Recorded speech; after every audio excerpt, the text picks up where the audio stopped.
नमस्कार, मी स्वप्नील पाटील आणि आपण वाचतोय रवींद्र ठाकूर लिखित धर्मयुद्ध ही कर्णाच्या जीवनावर आधारित कादंबरी.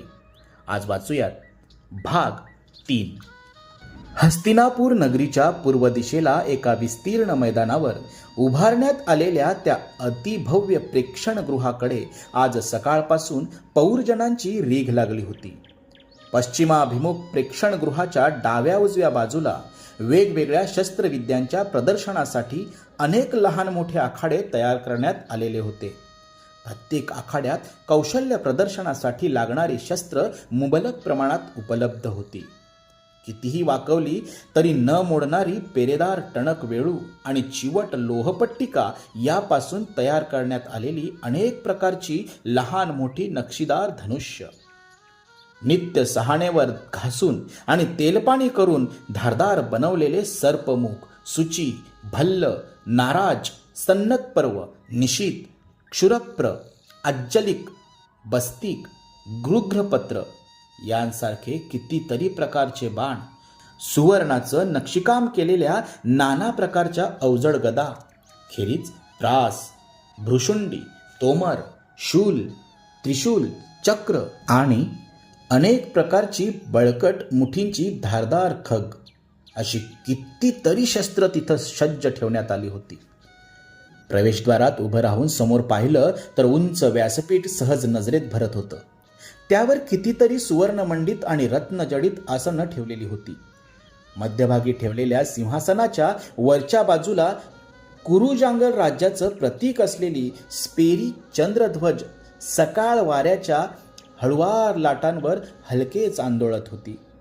व्यासपीठाच्या उजव्या बाजूला अनेक शस्त्रांनी युक्त अशा शस्त्रगाराची योजना करण्यात आलेली होती. तर डाव्या बाजूला खास म्हणून तयार करून घेण्यात आलेल्या गवाक्षात राजपरिवारातील स्त्रियांची आसनं ठेवलेली होती. त्यावर पारदर्शक जवनिका सोडण्यात आलेल्या होत्या. उर्वरित तीनही बाजू पौरजनांसाठीच होत्या. संपूर्ण प्रेक्षणगृह सहज नजरेच्या टप्प्यात यावं, प्रत्येक आखाड्यात सुरू असलेलं शस्त्र प्रदर्शन प्रत्येकाला विनासायास पाहता यावं अशी ती कुशल योजना होती. आचार्य द्रोणांच्या इच्छेनुसार महामंत्री विदुर त्यांच्या देखरेखीखाली तयार करण्यात आलेल्या त्या प्रेक्षणगृहाच्या रचनेत कुठलीच उणीव म्हणून राहिलेली नव्हती. त्यात सर्व प्रकारच्या खेळांची व्यवस्था केलेली होती. तशी सहस्त्रावधी लोक ते सर्व खेळ व्यवस्थितपणे पाहू शकतील अशी बैठक व्यवस्थाही करण्यात आलेली होती. प्रेक्षणगृहाच्या प्रवेशद्वारावर रणवाद्यांचा जल्लोष सुरू झाला. वातावरणात एक वेगळा चैतन्य भरून राहिलं होतं. पौरजनांना आज आपल्या राजपुत्रांचं युद्ध कौशल्य पाहायला मिळणार होतं. उन्मत्त हत्तीशी झुंज घेऊन त्याला गदेच्या प्रहारांनी ठार करणाऱ्या भीमाचं अचाट साहस, नकुलाचं खग्ग चापल्य, दुर्योधन दुःशासन या बंधुद्वयांचं गदायुद्ध कौशल्य याविषयी आत्तापर्यंत खूप ऐकलंय. आज ते सार प्रत्यक्ष पाहायला मिळणार. दुर्योधन मोठा कृतिवीर योद्धा झाला आहे म्हणतात, आणि द्रोणाचार्यांचा प्रिय शिष्य अर्जुन, तो तर म्हणे शब्दवेधी बाण मारण्यात मोठाच कुशल आहे. तोच आज सर्वश्रेष्ठ धनुर्धर ठरणार यात शंकाच नको. प्रेक्षणगृहाच्या तीनही बाजू पौरजनांनी भरून गेल्या. महाराज धृतराष्ट्र, पितामह भीष्म, महामंत्री विदुर यांनी आणि इतर अनेक देशांहून निमंत्रित करण्यात आलेल्या क्षत्रिय राजांनी आपापली आसनं ग्रहण केली. गवाक्षावरील पारदर्शक जवनिका हलली. महाराणी गांधारी तिथं बसून आपल्या मुलांचं कौतुक ऐकणार होती आणि पांडवांची आई कुंती तिच्या शेजारी बसून तिला सार सांगणार होती. प्रवेशद्वाराजवळ सुरू झालेल्या रणवाद्यांचा आवाज एकदम वाढला. आचार्य द्रोण पुत्र अश्वत्थामा याच्यासह प्रेक्षणगृहात प्रवेश करत होते. शुभ्र वस्त्र परिधान केलेल्या आचार्यांनी शुभ्र पुष्पमाला धारण केली होती आणि अंगालाही चंदनाचा शुभ्र लेप लावलेला होता. त्या संपूर्ण शुभ्र वेशाच्या पार्श्वभूमीवर त्यांच्या सावळ्या चेहऱ्यावरची शुभ्र दाढी अधिकच उठून दिसत होती आणि त्यांच्या व्यक्तिमत्वाला वेगळंच गांभीर्य प्रदान करत होती. द्रोणाचार्य आधी कोणाला पाचारण करतील? युवराज युधिष्ठिरा की दुर्योधनाला? की सर्वात आधी शक्तिशाली भीम आपल्या बळाचं प्रदर्शन घडविल? सावळ्या वर्णाचे आणि तरतरीत अंगकाठीच्या आचार्य द्रोण 25च्या तरुणाला लाजवेल असा आत्मविश्वासानं उंच व्यासपीठ चढून महाराज धृतराष्ट्रांपुढे उभे राहिले. नम्रपणे मस्तक झुकवून त्यांनी स्पर्धा सुरू करण्याची अनुमती मागितली. अस्वस्थपणे पापण्यांची उघडझाप करत बसलेल्या महाराजांना हात उंचावून संमती दर्शवली. अनुज्ञा मिळताच आचार्य 2 पावलं चालून पुढे आले. रणवाद्यांचा जल्लोष थांबला. सर्वत्र नीरव शांतता पसरली. संपूर्ण प्रेक्षणगृहाला ऐकू जाईल एवढ्या आवाजात आचार्य द्रोण बोलू लागले. सर्वप्रथम त्यांनी प्रेक्षणगृहाच्या आयोजनाचा उद्देश सांगितला आणि सर्वात आधी युवराज युधिष्ठिराला आपलं शस्त्र कौशल्य दाखवण्याची आज्ञा केली. पुन्हा रणवाद्यांचा तोच जल्लोष सुरू झाला आणि आचार्यांच्या त्या आज्ञेची वाटच पाहत असल्याप्रमाणे उभा असलेला युधिष्ठिर आखाड्यात उतरला. युधिष्ठिराने खड्ग उपसून पवित्रा घेताच त्याच्यावर 4 सैनिक चालून गेले, परंतु तो हल्ला त्यानं सहज परतवून लावला. त्यानंतर खड्ग खाली ठेवून त्यानं धनुर्विद्येतलं कौशल्य दाखवलं. तेवढ्यात काही गदाधारी सैनिक त्याच्यावर चालून गेले. धनुष्य खाली ठेवून युधिष्ठिरानं गदा पेलली आणि त्यांचाही हल्ला परतवून लावण्यात तो यशस्वी ठरला. गदा युद्धातलं खरं कौशल्य दाखवलं ते त्याच्यानंतर आलेल्या दुर्योधनानं. विजेच्या वेगानं फिरणाऱ्या दुर्योधनाच्या हातातल्या गदेवर नजर ठरत नव्हती. त्याच्यावर चाल करून आलेल्या त्या योद्ध्यांवर तो भुकेल्या लांडग्यांसारखा तुटून पडला होता. बराच वेळ चाललेलं ते गदायुद्ध शेवटी कृपाचार्यांनाच पुढे होऊन थांबवावं लागलं. राजपुत्र दुःशासनानंही तेच कौशल्य प्रकट केलं. आंधळा राजा विदुराच्या तोंडून मुलाचं कौतुक ऐकत होता. दुःशासन आखाड्यातून बाहेर पडताच खड्ग कुशल नकुल आणि धनुर्विद्या कुशल सहदेव आखाड्यात उतरले. एकाच वेळी 2-3 घोड्यांवर आरोहण करणारा नकुल सर्वांच्या कौतुकाचा विषय ठरला. दुर्मुख, दुर्जय, दुर्घर्ष, दुर्मर्शन, सह, दुस्सह, चित्र, उपचित्र, विवीर्षती, विकर्ण, पुरुमित्र, प्रथम, भीमबल, भीमरथ इत्यादी अनेक दुर्योधन बंधू आपापलं कौशल्य दाखवून गेले. सर्वांना आता प्रतीक्षा होती ती भीमाची. उन्मत्त हत्तीशी टक्कर घेणारा भीम, महाशक्तिशाली गदायुद्ध प्रवीण भीम. भरपूर मद्य पाजून उन्मत्त केलेला तो महाकाय हत्ती आखाड्याच्या आवारात सोडण्यात आला. गुंजेसारख्या लाल झालेल्या डोळ्यातून ठिणग्या सांडत तो समोर येणाऱ्या शत्रूचा शोध घेऊ लागला. शक्तिशाली भीम दणकन उडी मारून पुढ्यात उभा ठाकताच त्या मदोन्मत्त गजराजाचं मस्तकच पेटलं. सोंडेचा विळखा पसरवून तो भीमावर चालून गेला, परंतु सोंडेचा स्पर्श होण्यापूर्वीच भीम शिताफीनं निसटला आणि हत्तीच्या पाठीमागे गेला. संताप्त चित्कार करत एकेका तुळीसारखे पुढचे दोन्ही पाय उचलून हत्ती मागे वळतो तोवर भीम त्याच्या पोटाखाली गेला आणि तसाच पाठीवर चढला.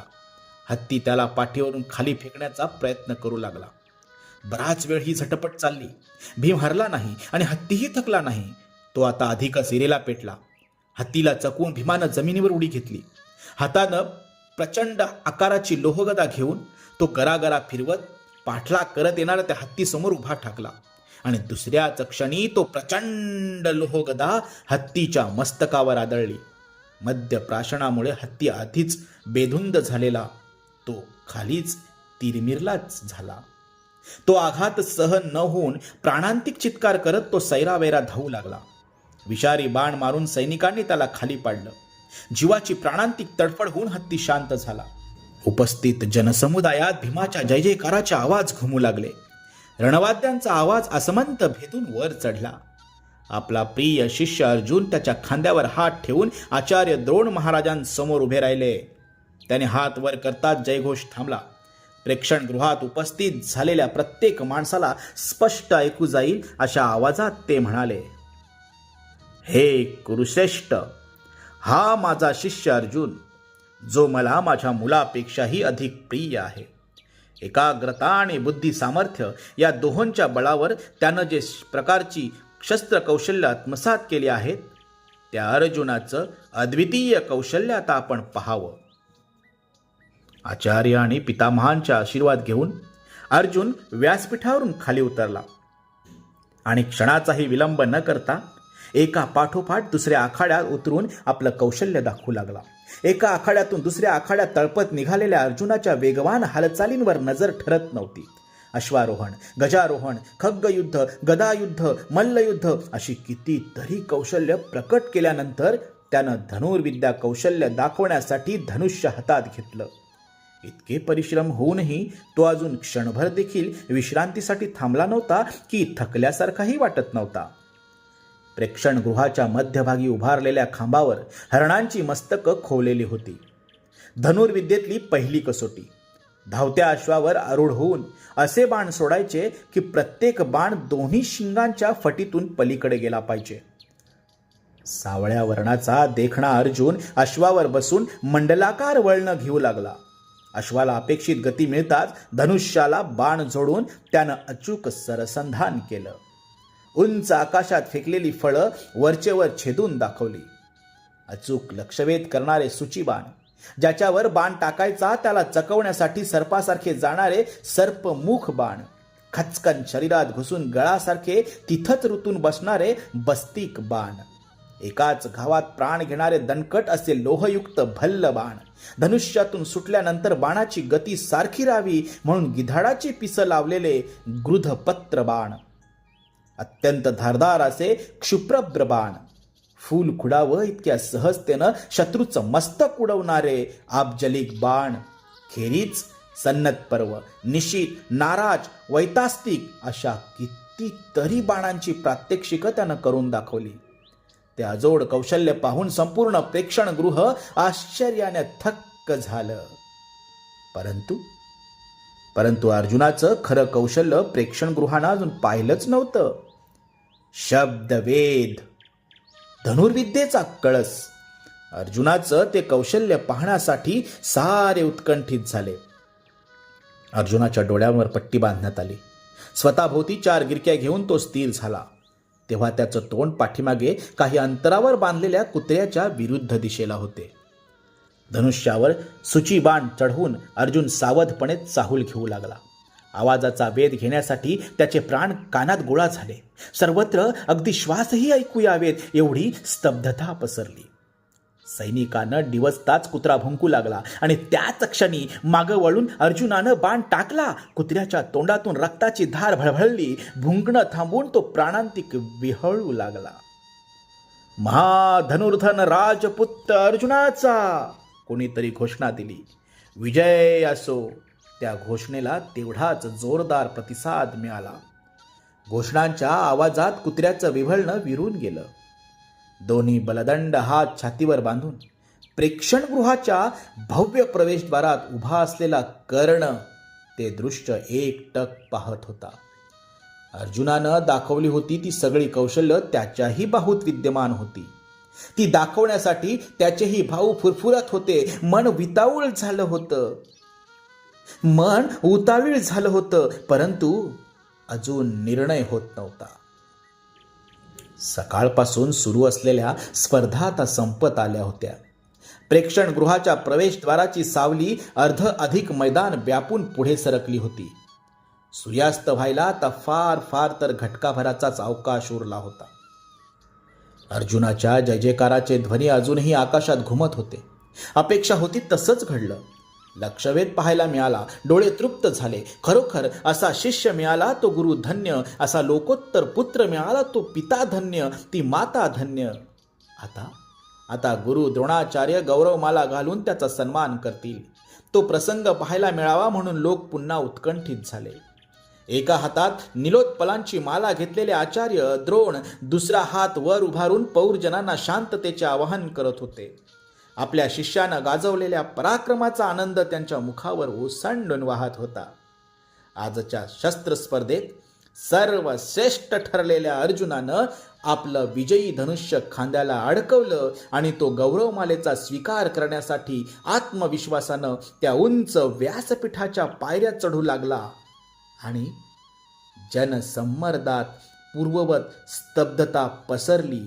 आणि एवढ्यात थांबा, स्पर्धा अजून संपलेली नाही, साऱ्यांनी पाहिलं. आणि पुढे भाग 3 अस्तु. भाग 4 मध्ये वाचूयात. खरंच कर्ण मैदानात उतरेल? मैदानात उतरलाच तर काय सूतपुत्र कर्णाला क्षत्रिय अर्जुनाबरोबर स्पर्धा करण्याची संधी दिली जाईल, की पुन्हा एकदा कर्ण या स्पर्धेच्या मैदानातून अपमानित होऊन जाईल. पुढील भागात वाचूयात